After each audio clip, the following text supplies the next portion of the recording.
Maybe. Not here. Maybe. I've done it the He other doesn't office. have a bag, he's a student. He's at UNLV. I think we He's got touched all on that this stuff. before, though. A Yeah, I little think bit, so. yeah. We didn't go Are they into the that. color? Right. He did with another They guy. are? Yeah. Which one don't you want? I use all You use all of them? All right, let's go ahead and get started. Everybody got one of these little packs? Here.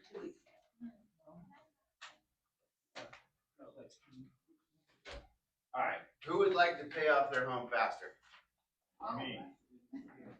Who is actually paying off their home faster? I'd like to sell mine. No. Maybe not. Then Maybe not. sell it. Yeah, You know how to do it. I'm going to. What keeps people from paying off their home faster? Broke. Bills. Things happen, right? They're like, we're gonna send 5,000 every quarter to principal, pay that sucker off faster, right? And then it doesn't happen. Why? Because we're in real estate. Right. Something always comes up, or you're getting ready to send that check. It's like, what if I'm gonna need it here in the next few months, right? Well, that happens a lot. What if you could take that $5,000 in a quarter, each quarter, and transfer it from one account to another, and it counts towards paying off your house back? Goes towards principal, but it's still in your bank account. That'd be cool. Sure. Let's say you transfer that 5,000 today, and next week you need it back, and you're able to spend it. Would that be cool? Yes. But you're still applying it to your mortgage. Is that wild? Sounds like Makes wizardry. 0 sense, right? Right. Makes 0 sense. Okay. Where did this whole amortized mortgage idea come Government scandal. from? That was the wrong question. Okay. It made homes affordable. Right? Rewind to the Great Depression, and nothing was affordable. Banks got wrecked, people can't afford anything, lost their jobs. Well, to get back on their feet, the government's like, we need to start loaning money to people to buy homes. But we need to make it affordable. We need to lower their payment. Right? Banks are like, how are we gonna do that? Like, we wanna get paid. Okay, you can get paid. How about we push most of their interest up in the first 10 years? And then they start paying principal after that. Like, that might work. Let's do that. So fast forward, that is pretty much our, yeah, that's all we do. Okay? Foreign countries don't do that for the most part. They don't do the amortized loans. The loan that I'm going to talk about today in Australia, this is how they loan money for mortgages. We stole this from Australia. Back in 2008, we pulled it in here, and we started doing it here in America. The average, first of all, this loan has never defaulted. Not one borrower who's taken a loan, this loan out on their property or invested property has ever defaulted on it. Okay? And the average time of payoff for each loan is about 7 to 8 years. Would that be sweet? How many extra payments did these guys send? None. How much more money did they pull out of their savings or whatever to pay it off faster? None. They just lived by their budget. They had a budget. They didn't do anything different. The money came into their bank, which we're going to show you how it works, and it got swept into their mortgage each night. And they manipulated the interest calculation on their mortgage each night. Can you manipulate the interest calculation on your amortized loan? No. No, it's set. In fact, if you throw that $5,000 towards principal this month, all it is going to do is move you down the amortization schedule. Okay? It might skip you 6 months on the schedule. And guess what? Oh, now we got 3% going to principal. Right? Cool. Okay?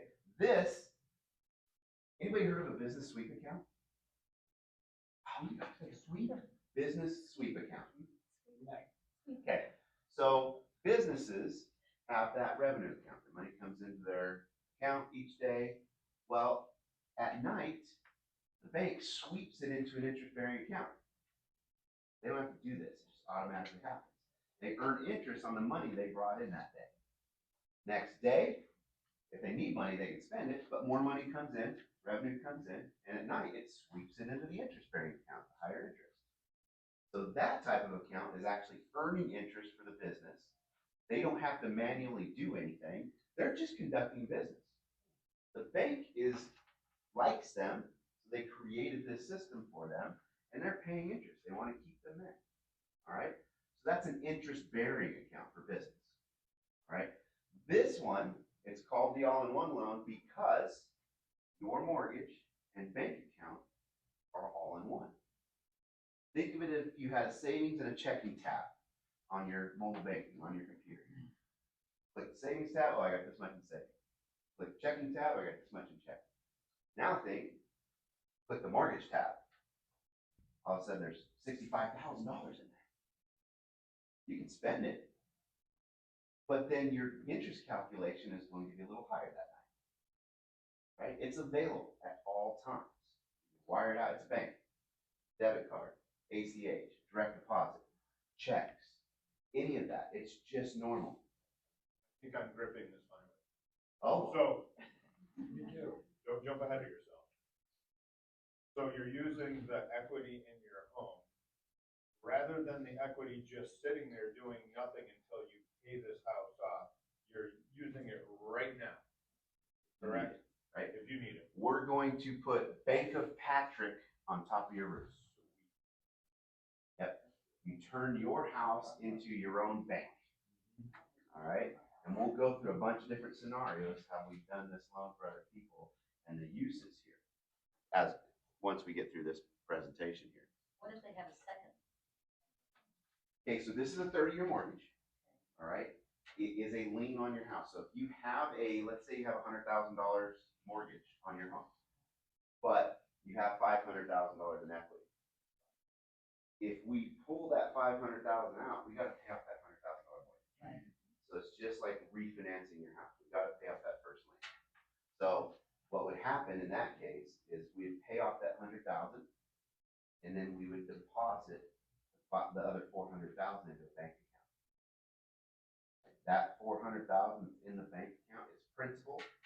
You don't get charged interest on it. The only thing you're getting charged interest is the $100,000 we spent. Pay off the other mortgage. What is the interest rate, what normal interest rate is right now? No, not at all. It's crazy. It's like 8.3. Yeah, sounds like it sucks, huh? Yeah. You're never gonna pay 8.3. So Johnny, this is for purchase or rebuy? Purchase or rebuy. Investment, primary, second homes, it follows the conventional guidelines. Right, so anything, condos, townhomes, as long as it can be approved through a conventional loan, we can use this product on it. All right? You guys are gonna be stewing on that 8.3 a lot. I love it. What if you have a VA loan? We're gonna pay it off. Okay, here's the hang up with people. They're like, I got this 2.5 or 3% rate. I only owe $100,000. But I have $600,000 in equity. Great, what's that equity doing for you? Right. Nothing. Okay? Like if I told you I could beat that 2.5, 3% rate and you'd have that paid off within 3 years, would you do it then? Yeah. That's what this can do. Without making extra payments. And your payment will probably end up being lower than your fixed payment at 2.5 or 3% right out of the gates. Because when you got that loan and the payment was based off of a $400,000 loan amount. But you paid it down to $100,000. But your payment never changed. On this one, this payment changes every month. It goes lower and lower. So when your payment is lower and lower, it's leaving more principal in your account. It's changing daily too, right? Daily. It only pulls it out once a month, but it calculates daily. You can do if you're on the FHA loan, can you? Absolutely. We're just gonna refi out of the FHA and we're gonna put this program. They're gonna look at your credit score, Yes, the whole process. credit, debt to Okay. income, all of that counts. All right? Oh, it is. It gets better. Does Believe it me. work with self-employed, so like Absolutely. stated, I mean, you know, most of us have to do. asset depletion, anything like that, we can use that income. If we can use that income in a normal conventional loan, we can still do it. So if you just bought or whatnot, or just refi, you'd have to wait about, what, 6 months before you could do this? I would, because then, we can do a new appraisal and actually have it count whatever equity is there. So, 84% of buyers finance their purchase, and 62% of households owe at least one mortgage. Right? How would it? I mean, what if you had like a $200,000 credit card with an 8.3% rate? Wouldn't that be cool? That'd be awesome. That's cool. All right. As interest rates rise, markets slow. It's where we're at right now. What if you guys were the ones with the money? It's a great market for that. If you're not interest rate dependent or driven, this is an amazing market for you. As interest falls, market accelerates. You don't want to be in that market because then you're overpaying. You're competing. Wouldn't you like, I mean, this is why it's so important for realtors to have this if they can pull it off. You're showing your investor, you did all the work, the return's amazing. It's like, hey, drop by this condo, it's perfect for you. Checks all the boxes. Great. Go in, he's like, yeah, it's no for me. You sure? 100% no. Like, yeah, this is not my gig. Cool. Hey, I'll take it. Or I'm going to open escrow today. I'll wire $100,000. You don't get wealthy selling real estate. You get wealthy owning it. And you guys are already doing all the work. More work than the investor. So you might as well be benefiting from it. Okay? Is this an adjustable rate mortgage? It is. And it's set off of the SOFR index. So the 30-day average of SOFR. Right now it's 4.3. They just cut the rate. So next month it'll probably be 4 or less. Okay? So every time when we talk about when they cut the Fed rate, it doesn't directly affect mortgage interest. But on this product, because it's tied to the SOFR index, they cut the Fed rate, it directly affects your rate. So not only over the next 5 years is your rate slowly going to go down without refinancing, but you're manipulating the interest at the same time. You're exponentially cutting costs. So is your payment changing every month? Absolutely. Yeah. Because let's say you had $50,000 in there this month. Did its interest calculation, pulled out $2,000 next month, left 48 in there. Over the month, your account went back up to 53. It calculates, it's going to take $29.50 out next month, so it's leaving more in there. So every month, the more principal it leaves, the higher it gets for the next calculation. Because this money's going back in compounded interest. You're compounding principal. Compounding principal. Because it keeps taking less and less interest. The way you manipulate this is, you get a $30,000 commission that comes in today. Don't do anything with it. Go in the account, sweeps over to the mortgage. They calculate. It's like you made a $30,000 principal payment today. So your rate drops a lot. Yes, that calculation drops off. You might spend a bunch of it tomorrow, but you just mess with the rate for today. Okay, and that all is calculated. Sound wild? There's smoke coming out of your ears. Those gears are I'm like grinding. lost, but my son understands. Yeah. So. And once I get to the scenarios and I can show you the application of it, it'll all make sense. John, is this so far thing sort of like the LIBOR used to be back in the Yeah, day? SOFR is another index. So far, SOFR. Okay. So they take the index, whatever the average 30-day index is, and they put your margin on top. And at closing, you get to decide your margin. You could buy it down all the way to 2. So if you close today and you bought your margin down to 2, then your rate would be 6.3 instead of 8.3. And if they drop it another 25 basis points, now it's going to be under 6. A few more cuts, you're going to be under 5. People are begging for that. You're going to get it naturally based on the Fed cuts. All right, 42% of your income going to mortgages. I think it's a lot higher. because I haven't seen a DTI, very many DTIs under 45, 47% in a while. Everybody's spending a lot of money. So it's definitely higher. And it's of gross, not of actual income. So there's really a lot more of your actual net income going towards your mortgage. So wouldn't you want less of that going towards interest? John, question. Yep. So the goal of this would obviously be to just pay your primary or investment property off. Once that's paid off, this loan goes away, or No. do you continue and just ride it? Now I've got a paid off home that I can use. Yeah, that money stays in there until you actively say, I'm done with this and close it. So, interest out of that principal. Again, we talked about that with this whole amortized thing. Those principal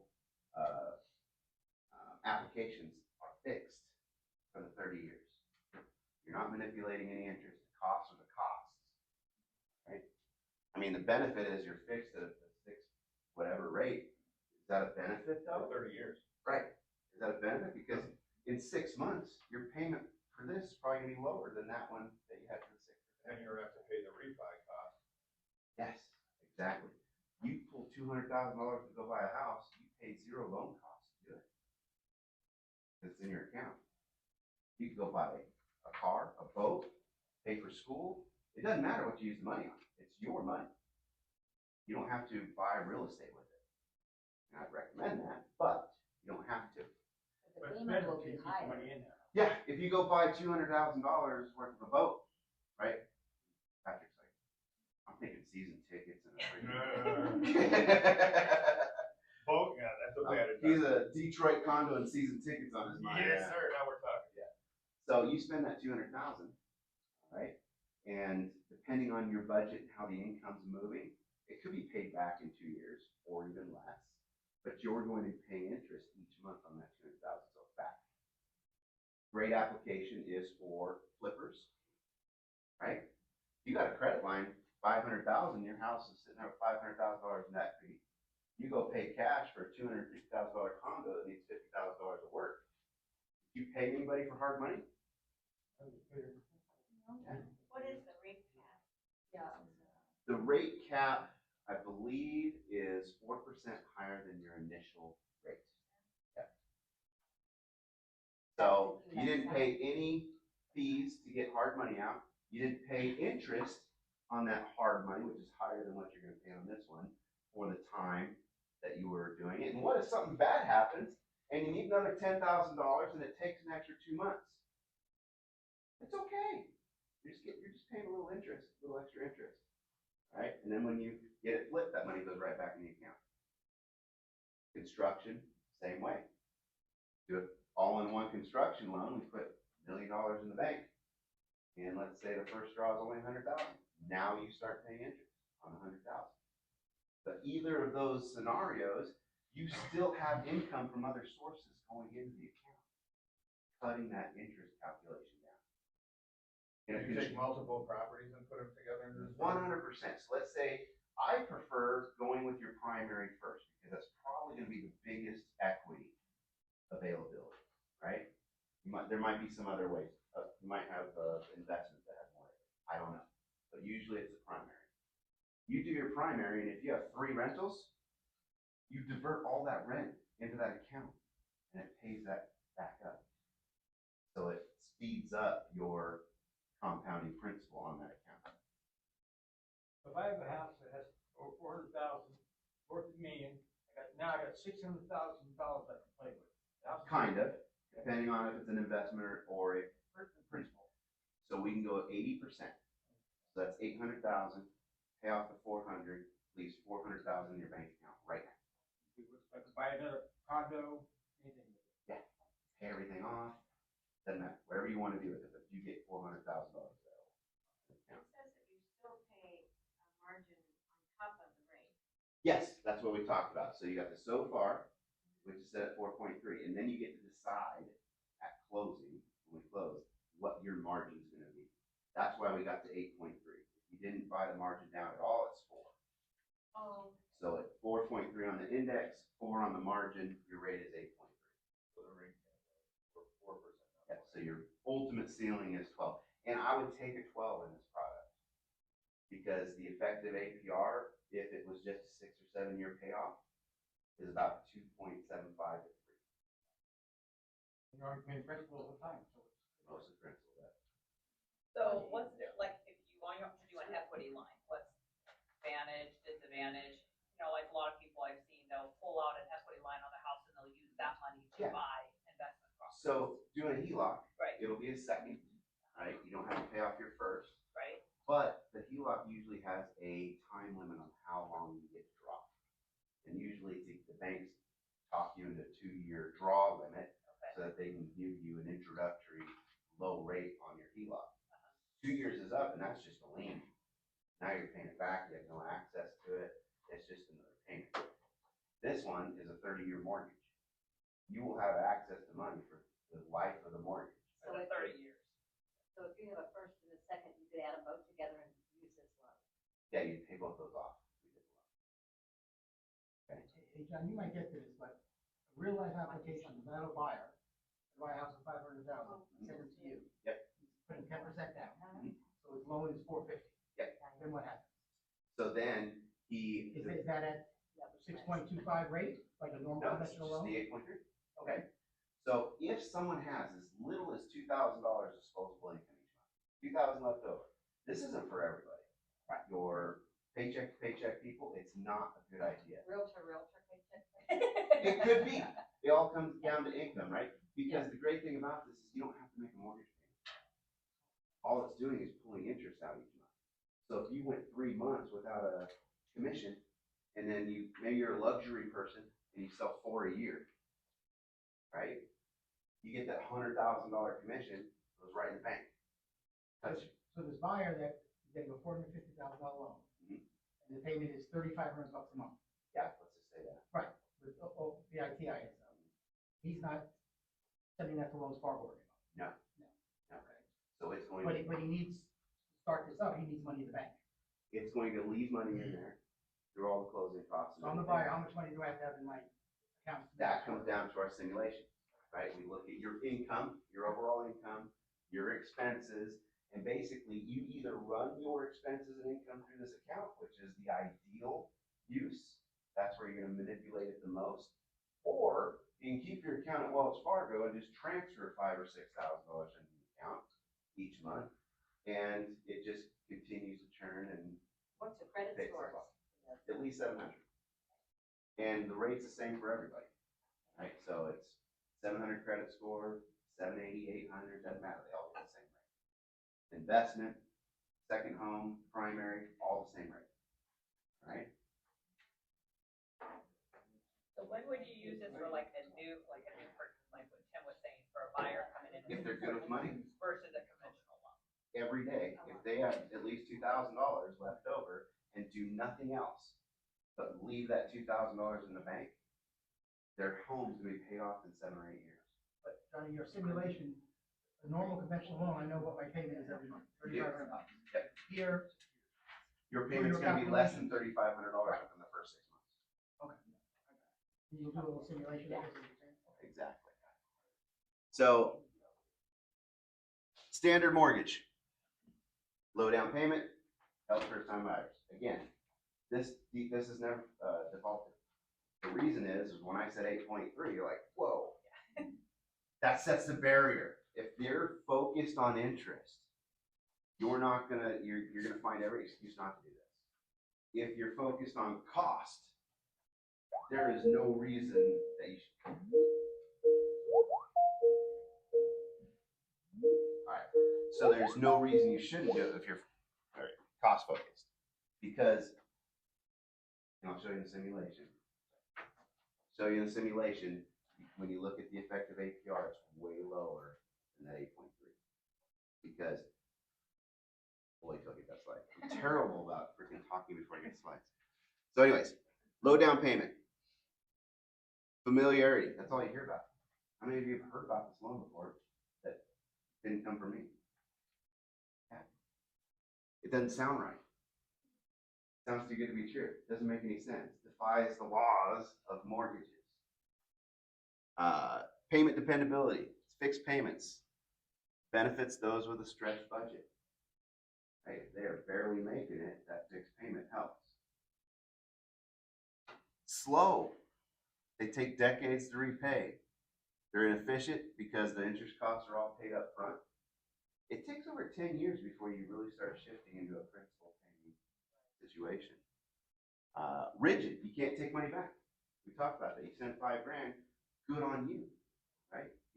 You're moving down that schedule. You're getting closer to D-Day. Done. But you can't take it back out unless you do a HELOC or a full cash out refi. And every time you do, it costs money.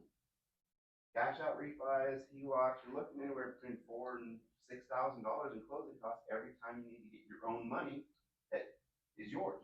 And it takes, what, 2 years to recoup that? Exactly. So, and it's expensive, even with the low interest rates, the cost. What's next one?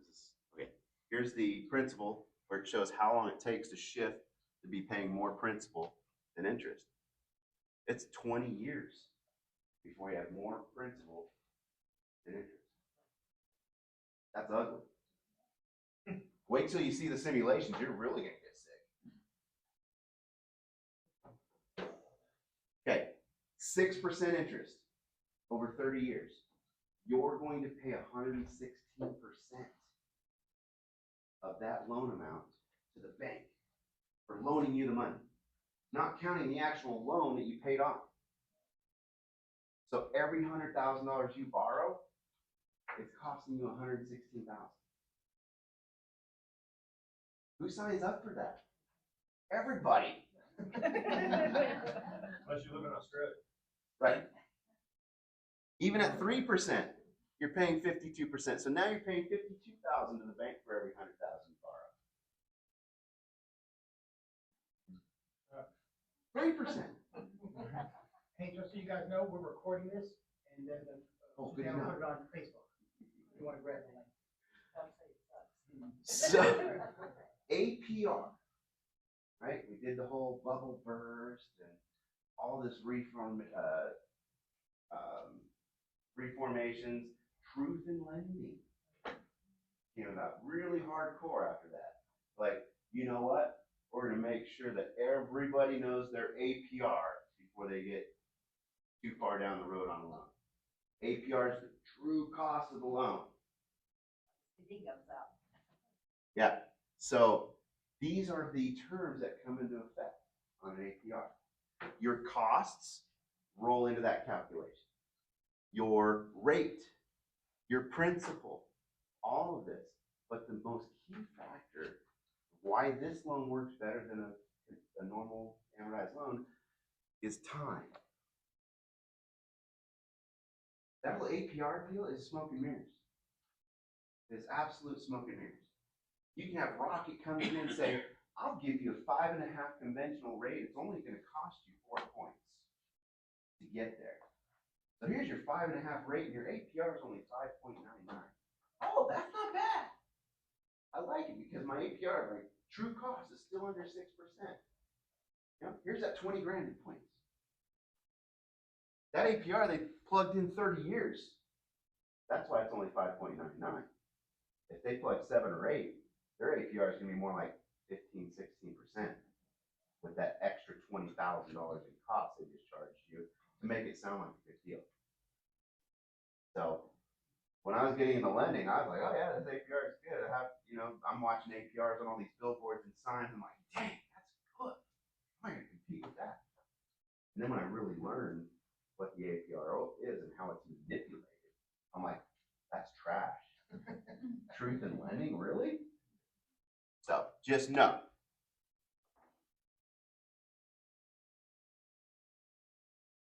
Pays down the balance 2 to 4 times faster without a change in budget. Like, oh, no, it's true. It's because you're moving, your money's going through this account. Like I said, whether you're just transferring a chunk or your money's coming in through direct deposit and going out through ACH, debit. Either way, think about it. Can this be set up to pay bi-weekly?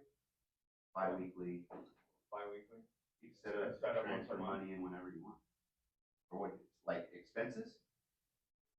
The payment for this program. Oh, no, it Pay just, the loan. so it calculates every night, right? Yeah. And then on the 21st of the following month, it pulls that interest calculation up. That's it. And then makes a payment. That's the payment. So think about it, like I said, we go back to that whole, you're a realtor, you're a luxury realtor, but you go 4 months without a commission, but they're big commissions. You didn't have to make a mortgage payment during those 4 months. In fact, you probably paid all your bills out of what was in there, even though you didn't have anything coming in. You're still paying it off I think faster. that's the confusing part, when you say you're not making a mortgage payment. It's just drawing the interest out automatically. So Wells Fargo is getting the payment. Wells Fargo is, They're Hey, not even CMG. part- they're not even part of it. CMG's payment is on the 21st, they draw the interest out of your account. Okay. So That's that's it. the mortgage payment. You don't physically make a payment.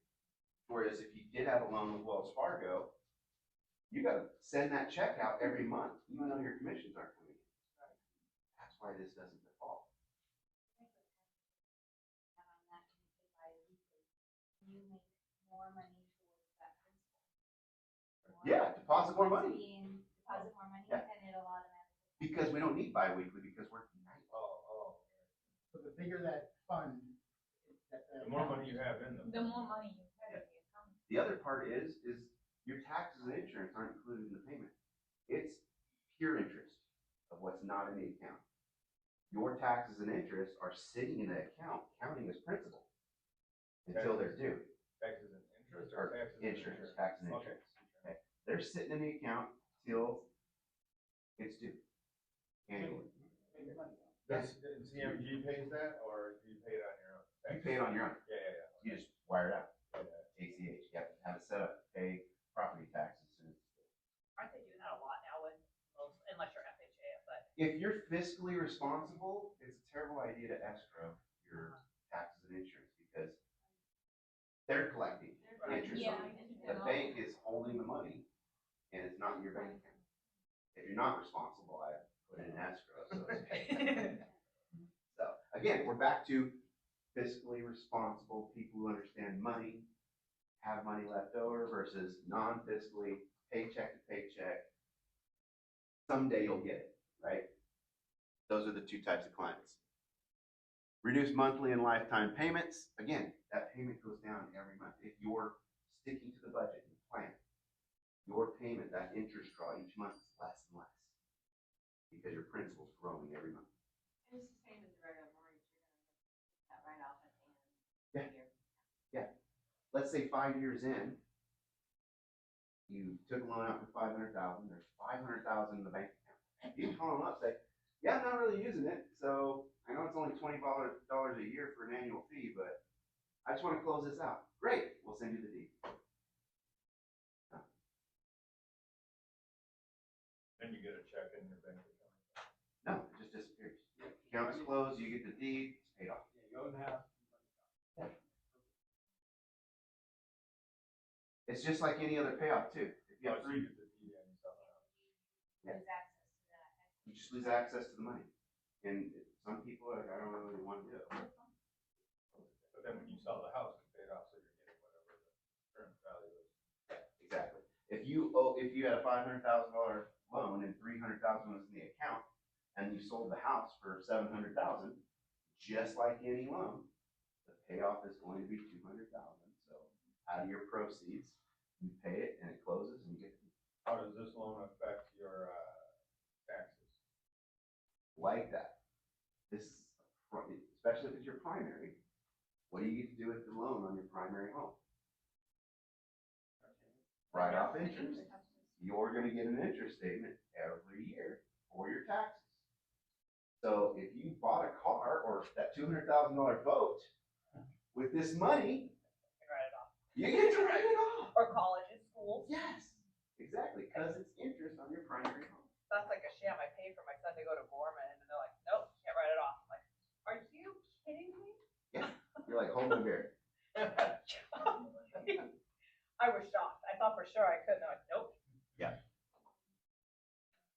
So that was, And if- kids that, they want to take their kids to go to college and school. And again, the coolest thing is Bank of Patrick. Everybody wants a bank. So like I said, it's a bank. We bought a big chain in the East Coast. We've already rebranded it to CMG Bank. All right.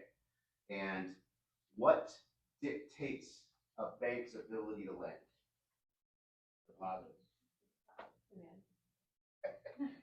What Go is to the this wine loan? Wednesday. You are, Mark. What is this loan doing? Depositing equity. Incentivizes deposits. How many banks have bank accounts with upwards $500, $600 million, $2 million in a single account? How many banks have that? Not very many unless you got a crazy client who's dumping that kind of money in just a FDIC insured bank. There's a big difference between FDIC insured at $250. You have $800,000 in your bank and it goes belly up. You're gonna call the bank and beg for $250. You're probably not even gonna get that. Okay, but if you have an all-in-one loan with $800,000 in the account, how is that $800,000 insured? The house is the, It's right? secured. Secure with that property, right? It's secured. That's a whole different level. So if that bank goes belly up now and you had $800,000 in that account, they're like, hey, we had a bad week and we're shutting our doors. So sorry it didn't work out. We sent you your deed. Yes, the federal did that many years ago. That's securing the amount that's in the house. Yeah. What about in the checking? That It's all insurance separately? it's all in one.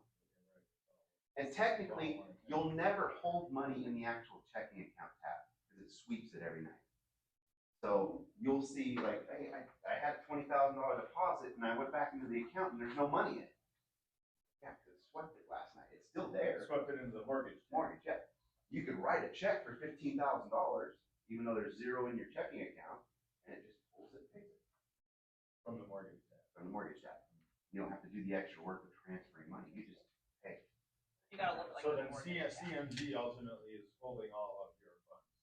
Checking, savings, mortgage, CMG is holding your money. Yeah, so it allows CMG, I mean, it's all on the East Coast right now, but think about it. We got all that money and our ability to loan is through the roof. Think about all the, we're creative.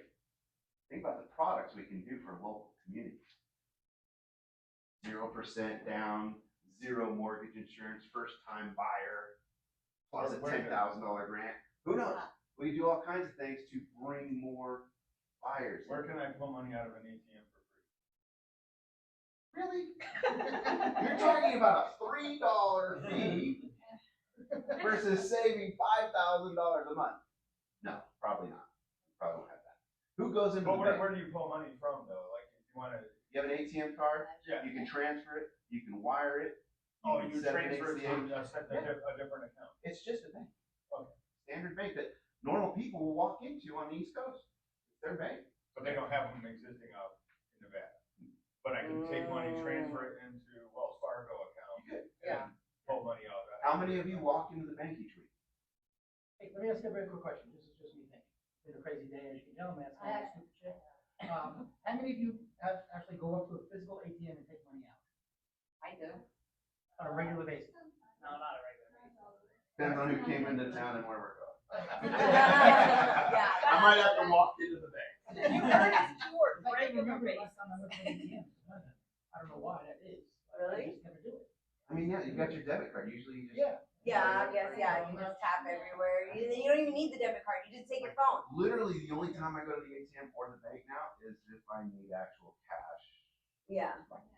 Yeah. Whatever I'm doing. When I'm the casinos. Part of that blackjack thing, you know, something like that. All right. So again, ATMs, personal checks, all that. It's just a bank. You'll have mobile banking. Your tabs will be checking and mortgage. All right. Deposits. More money will pass through in 5 years. Again, you don't have to think about it. You don't have to do anything physically to make this pay itself faster. You just have to be good with money. And you know what? When you do this loan, you're going to get a lot better with money. Because now it's like, oh, we can be saving a ton more. Now you start cutting. Now you start sharpening your budget. It's like, I used to have $2,000 left over. Now I'm at $3,500. Our payoff was 8 years. Now it's 6. That's the drastic effects that has when you're manipulating and adding more money and leaving more money in there.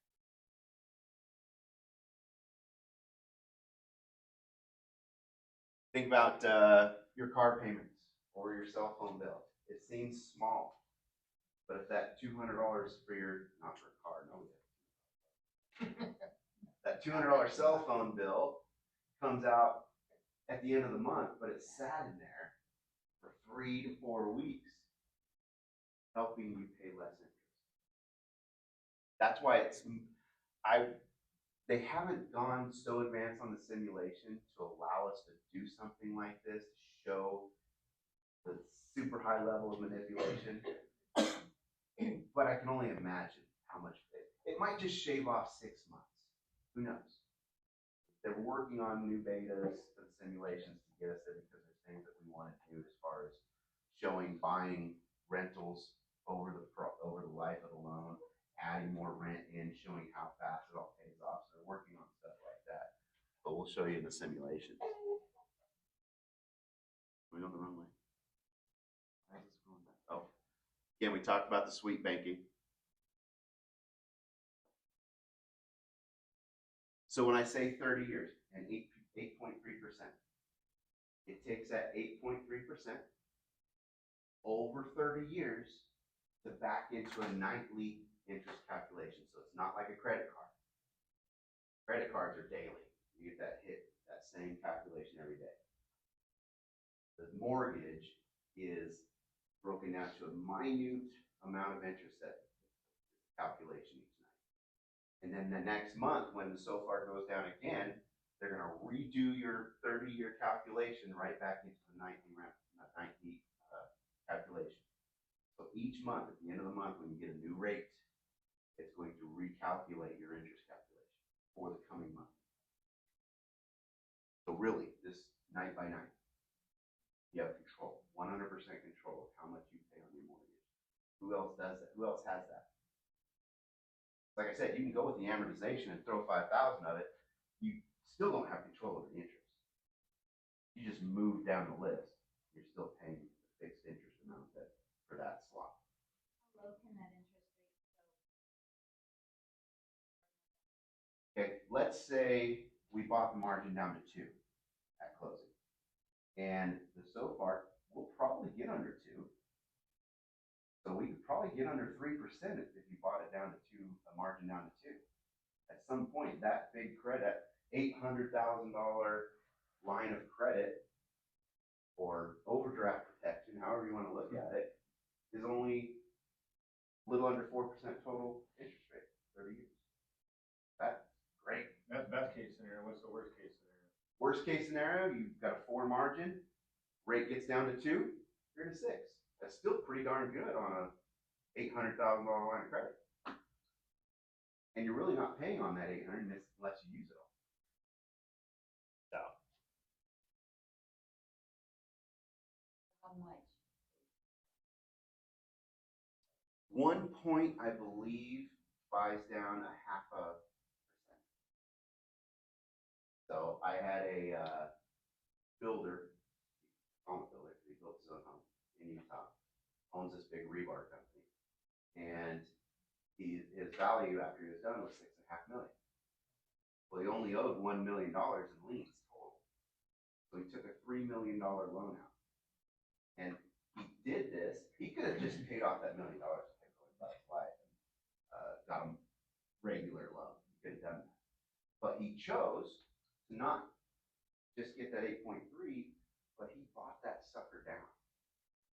And it cost him over $90,000 to buy it down because of how much he was going to use it. He wanted that loan for specs.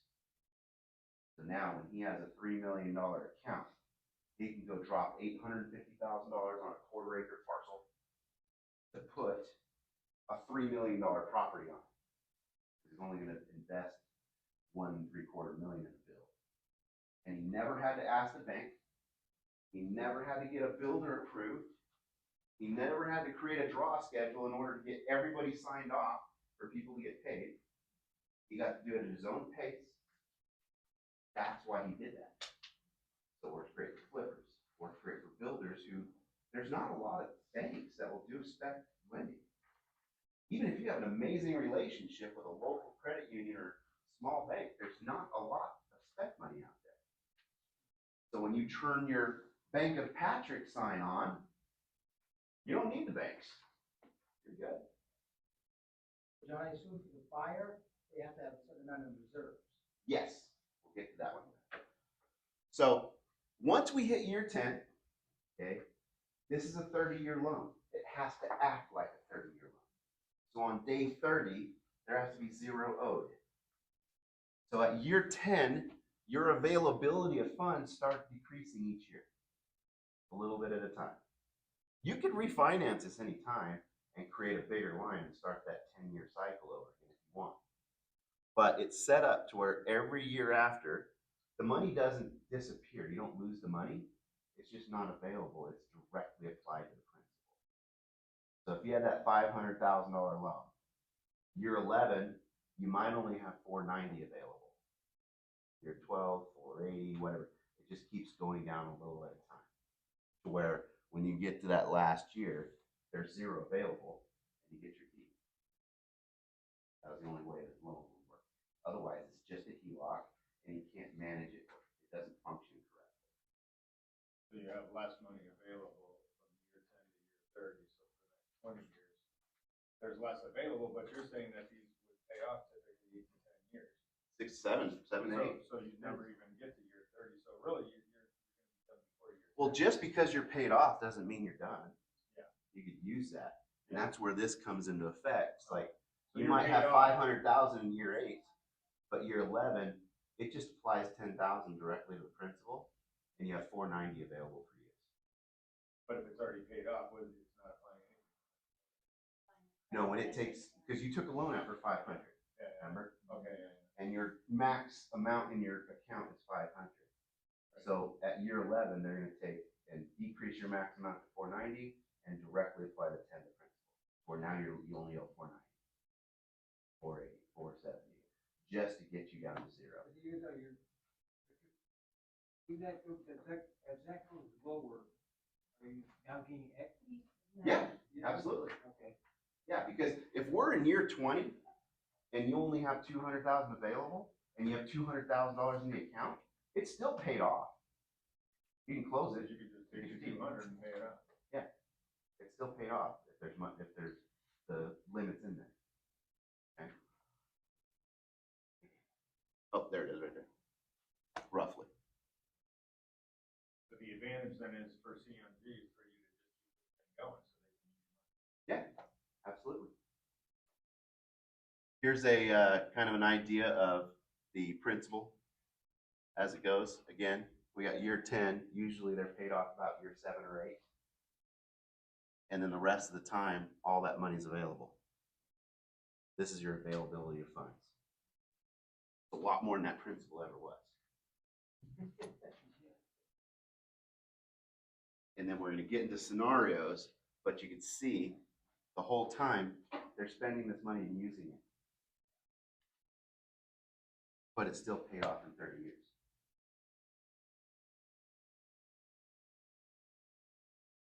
All right, this is going to answer Tim's question. DTI, we talked about 700 minimum credit score. Debt to income, the max is 43%. We'd like to see you around 40. If you're at 40%, you need 10% in reserves. So if you take a $500,000 loan out, they're going to want to see that you have 50,000 somewhere. 401k, IRA, Roth, bank accounts, anywhere. That's the only caveat to this loan. But usually, when we do an investment loan or DSCRs, we have to show 6 to 12 months in reserves anyway. We can have it in crypto? Yeah. Anything that can be liquidated. So if you get to 43% DTI, now we want 15. Was it 15%? What is it? Yeah, it should. It's not up there, but it's 15% reserves. Now you need 75,000 in reserves on a $500,000 loan. You don't have to spend it; they just need to see that it's there. 120 months asset depletion. Non-warrantable condos. This rate's lower than most non-warrant condo rates. So if you're looking at that or a high rise downtown, this is a way better deal to go than going with some 7 or 8% non-warrantable jumbo on high-rise downtown. John, when you entered into the loan and you got 50 grand in the bank, 10% reserves, Okay. does it have to stay there? You don't have to have it in the bank. It could be in your 401k or Roth or another bank. You don't have to put it in there. I would, just so it starts automatically manipulating. Here's another example. Cash buyer. Doesn't want a loan. He's gonna buy $1 million home. I got $1 million cash. I want a loan. Okay. But what if we just put 20% down or 10% down? Took out a $900,000 loan. As soon as that thing closed and the bank account set up, you wired the other $900,000 you were going to use to pay cash for the house into that bank account. You have a payment? No. He has no payments because he put that $900,000 in there. So did he technically pay cash for the house? Can he touch that 900,000? Absolutely, anytime. So now he's going around, instead of buying 2 homes with his $2 million, he goes and he sets these up and he still has leverage and access to money in case he wants to buy more. And 900,000 is interest graph? Yeah. Yeah, it's his primary home. Otherwise, it's just the same as. But there's a payment coming out 21st of every month, right? No, not if all the money's in there. Well, he paid 100,000 down. He starts, and we'll do some scenarios here real quick. But those are kind of the main, it's again, conventional, 10% down on a purchase of a primary home, So as long as the money in the account, there's no interest on. 100% correct. Okay, now I There get it. Okay, now I. Awesome. It took me a minute. And The little if you- things are going here. if you take 100,000, I'll show you the simulation out, and you don't pay it off right away, it just goes like normal, you stick to your budget, you're probably gonna be paid off within a year and a half. It's great. Is this something you can look forward to, like if I fix things in my stuff? Yeah, I mean, if you Like, get your once credit I- back to 700, then you should be able to do it. Yeah, that's it. All right, let's do a simulation.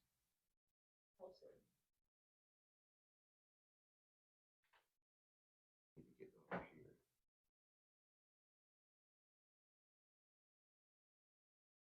I live around here. I know, I wanna be there. Yeah, where's that at, Tim? That's Sean's backyard, it's Utah State. Here's my little arrow thing here. There it is. Play. There we go.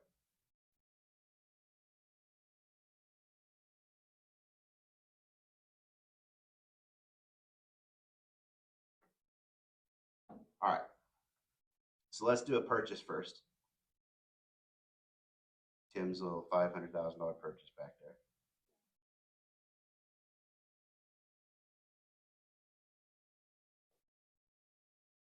Oh, I forgot to hit.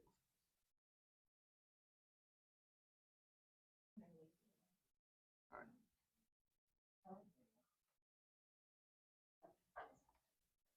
Purchase, primary. And we're going to compare it to, let's say, a 6%. We're going to give them a great rate. Loan, $500,000 home, loan balance of $450. Comparison, rate.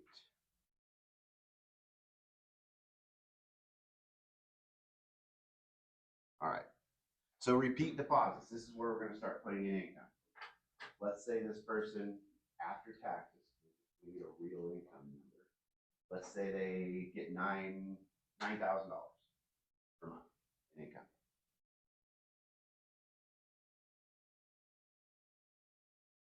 That's going to be monthly. No one-time deposits right now. And then $500,000, we're looking at about probably $350 in taxes and insurance each month.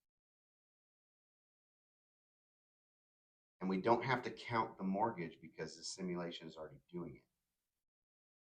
So right now, from taxes and insurance and the highest potential payment, we're looking at $5,950 left over after their income. And now we want to put expenses. So let's say they got a Tesla, $1,000 a month. Let's say they got utilities, gas, food. So let's just Car insurance. car insurance.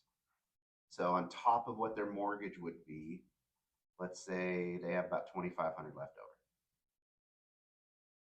And we calculate the results. 11.2 years. They had $2,500 left over each month, made 0 additional payments, just stayed within their budget. What interest rate was that in? That was the 8.3. Okay, so 11.2 years. The amount saved versus this other one is $280,000. You save by just sticking to a budget and having it. Wouldn't it be cool to not have a payment after 11 years? You never had to refinance because you were in control of the interest the whole time. Didn't matter what the Fed was doing. Even if the Fed stopped cutting and it stayed at 8.3 over 11 years. So there's things that, you know, if it cuts to 7% in a year, you're gonna be less than 11 years. You're probably gonna be 9.5, somewhere around there. So this is the worst, absolute worst case scenario for this loan product. Check this out. Pay down summary. This is great. Your minimum payment over that 11 years was just under $1,800. That's how much, on average, they pulled out each month, and it got less and less and less and less.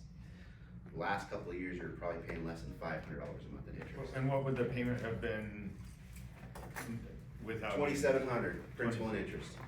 And you're saying that on this program, it would be 18? Or is The that the average is average over? Now, your first year was probably $2,800 to $3,000 because you had more interest that you were paying. But I'd say in that, even the first year, your payment probably dropped below that $2,697. Doesn't take long. Average principal reduced each month for your amortized normal loan is $1,250 over that 30 years. That's average. Average principal reduction, $3,300 a month. And are these numbers based off of a 30-year term or? 30 years, 6%. I gave them a 6% rate over 30 years, which that's great for a convention. Their effective APR was 3.082.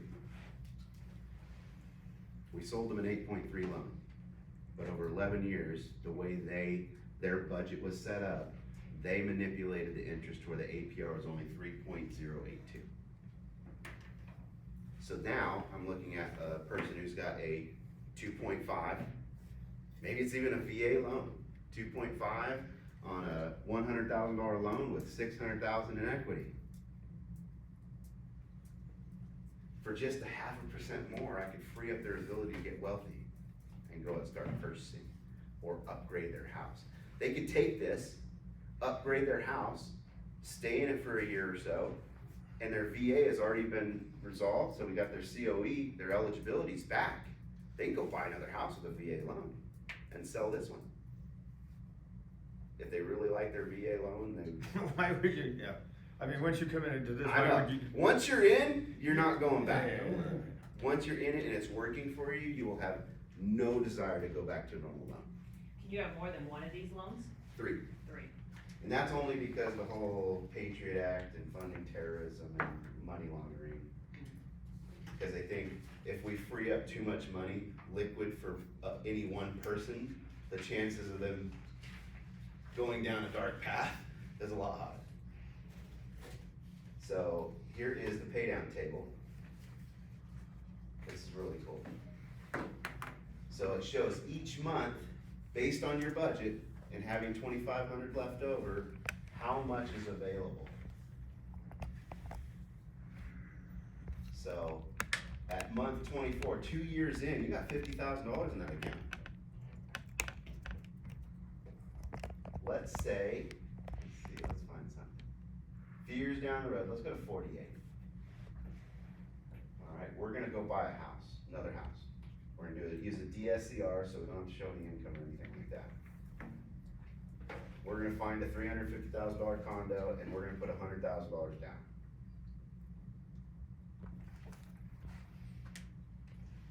month 48. And then we're going to recalculate everything. 14.4 years. Yeah, close to. Added a little over 3 years to put that $100,000 back in there. So now, 14 years after you close on this home, you have two homes. One's completely paid off. One of them has a DSCR loan where you're still netting money, obviously. But you have that money back in. So we could do it again. Your portfolio builds itself. Your house builds your portfolio. If you have a threshold, it's like every time we get 100,000 in the account, that tells us we go buy another property. So let's go buy another property. I'll show you that pay down schedule again. We go all the way to that 48 where we took it out. So now we're down to 13,000 available. So we want to see how long we have to wait to get that next house. And let's go to Month 85. yeah, let's go to month 85. And it's only a $2,500 left over. I'm not counting any extra money coming in from rent that you would have, that you deposit in there. So we're gonna buy another Is it a one. normal 2-year tax return and all that kind of stuff? that Yes. we need? This one, even though Fannie and Freddie will allow one tax return if you've been in business for 5 years, this requires 2 years, no matter what. All right, so we're gonna do another condo. At month 85.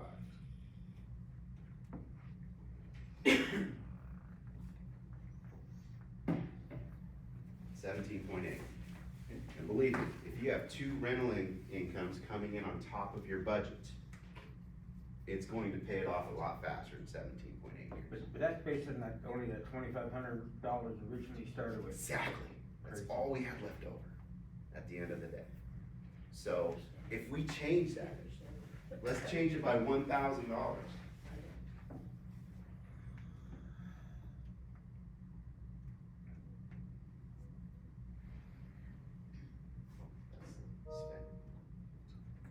Hey, John, is this calculator accessible to the client? 100%, and you guys.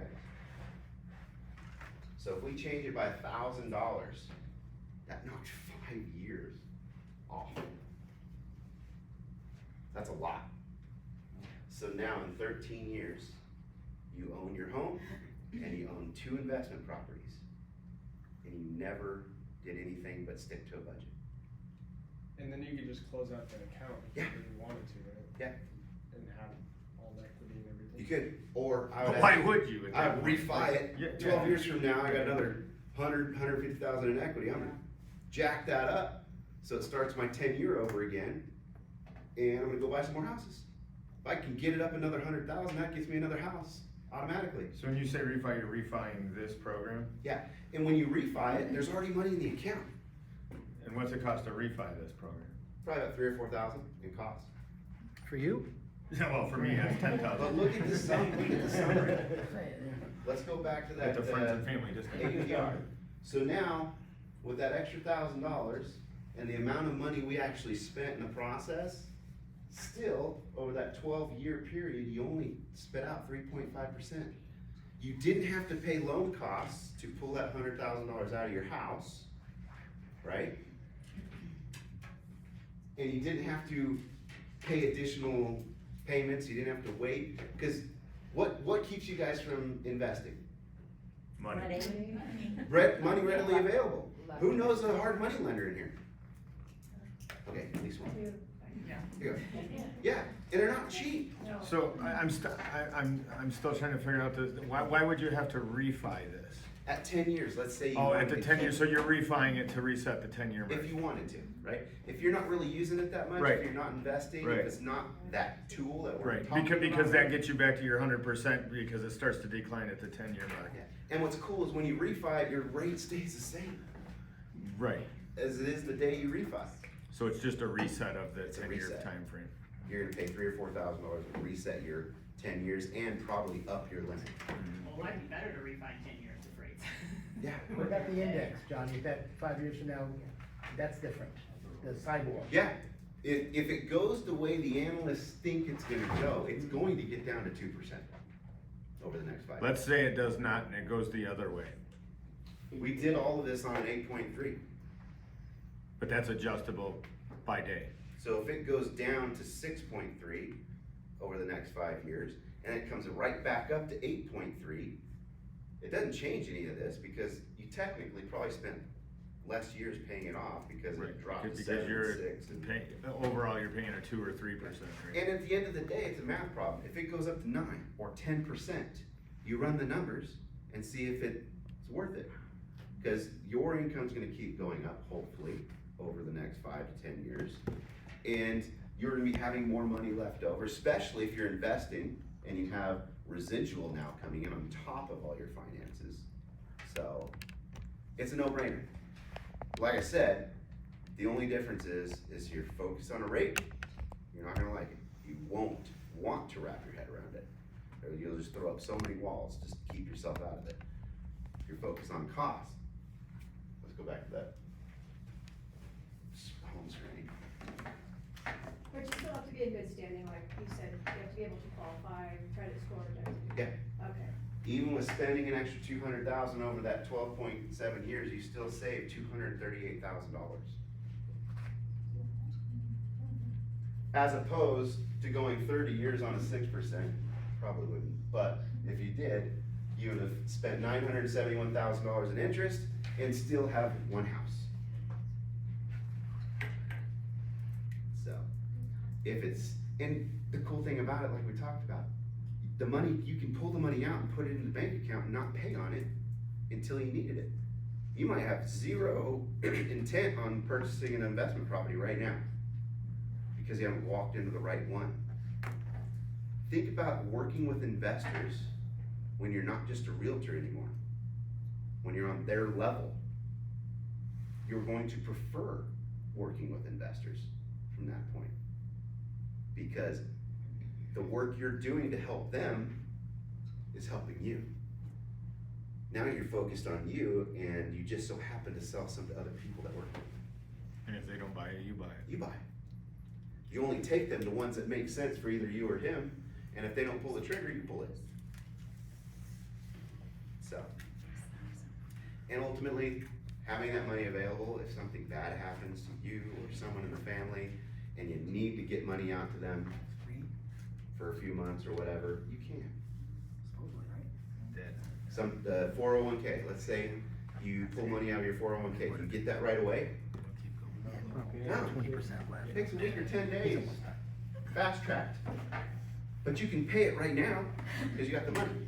Then when your 401k check gets here, you just deposit it, you pay 10 days of interest to get that now, which is nothing. So, Nice. yeah. Sweet, yeah. More questions? We talked about, again, using this as a working capital account for if you're an investor, having all the rents come in there. And you could just have it build itself on rents and just have your own income for everything else you do. But if you're not using the income, I would have it in the account with it. We can do 3. So once you get to the point to where the rent keeps coming in and it keeps building that account up and you can't spend it fast enough, next investment property, let's buy it with an all-in-one and start over with that one. Now we're deferring all the rents into that account to build that up.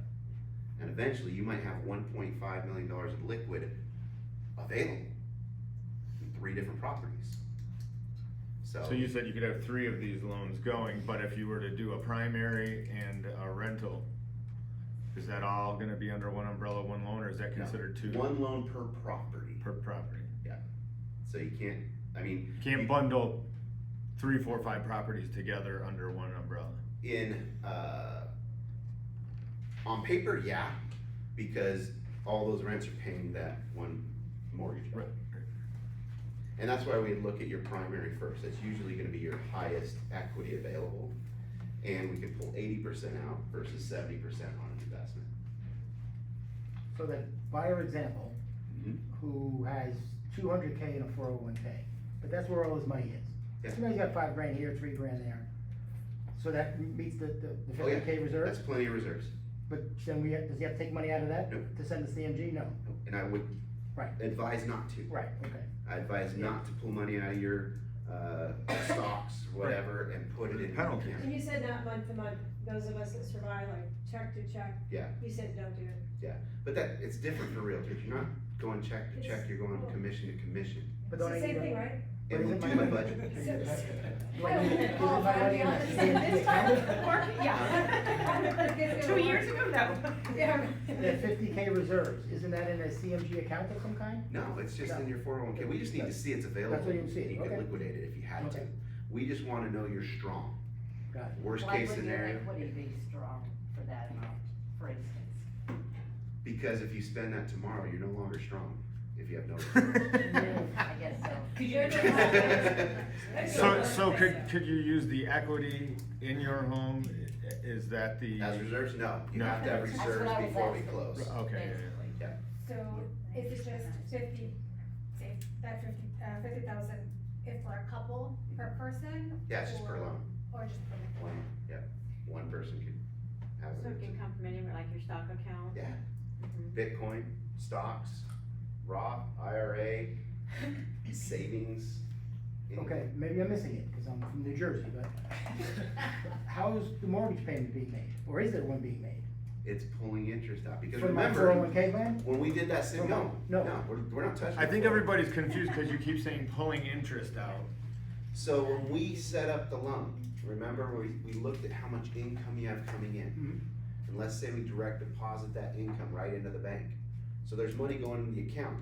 Into that same. Okay, so there is a second account being established at It's CMG? a Yes. checking and mortgage Right. account all in one. Okay, Yeah. okay, that's what I'm So saying. you direct deposit or transfer money in there, Right. and that's where it pulls the interest out of. Okay, And it leaves more in there each month. so you're saying pull out interest, we're thinking of it as a mortgage payment? If you're keeping Wells Fargo and he's like, okay, this makes sense, all I'm gonna do is transfer $5,000 the first of the month, every month, and forget about it. That's it. enough, right? Yeah. That works. And then you're done in 10, 11, 12 years, whatever it says, as long as you hit that $5,000 Right. in there, and it's still available. Because your income is established in this You account. transferred $5,000 from Tim Wells Fargo to Tim CMG. It's an account, you can use it if you needed it, Mhm. so you never really. The advantage would be to put as much of your money into the Yes. CMG account because it's reducing your interest rate. Exactly. And when I first started really understanding it, I was like, why would, my ideal client has financial planners, right? They have stockbrokers. So why would a financial planner sign off on this?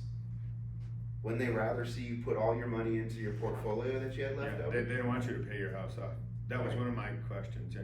My financial planner said the same thing. Don't pay your house off, it's a horrible idea. Give What- us the money, we're gonna invest it, make you way more than paying your house off. What if? What if? I mean, here's the thing, you cut that 8% or 6% or whatever down to 3%, your return's good, right? Oh, I disagreed with him, yeah. Yeah, but listen, how much does it, something bad happens, how much does it cost you in your portfolio to pull $20,000 out Right. today? Right.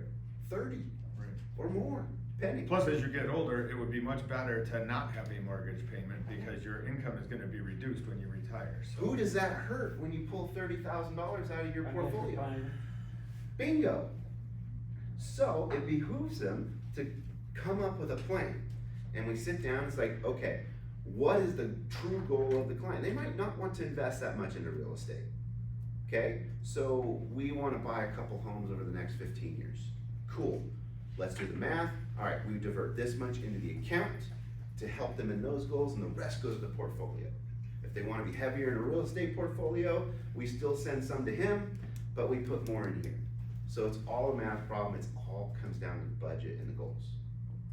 So everything I've talked about is higher level, financially responsible type stuff.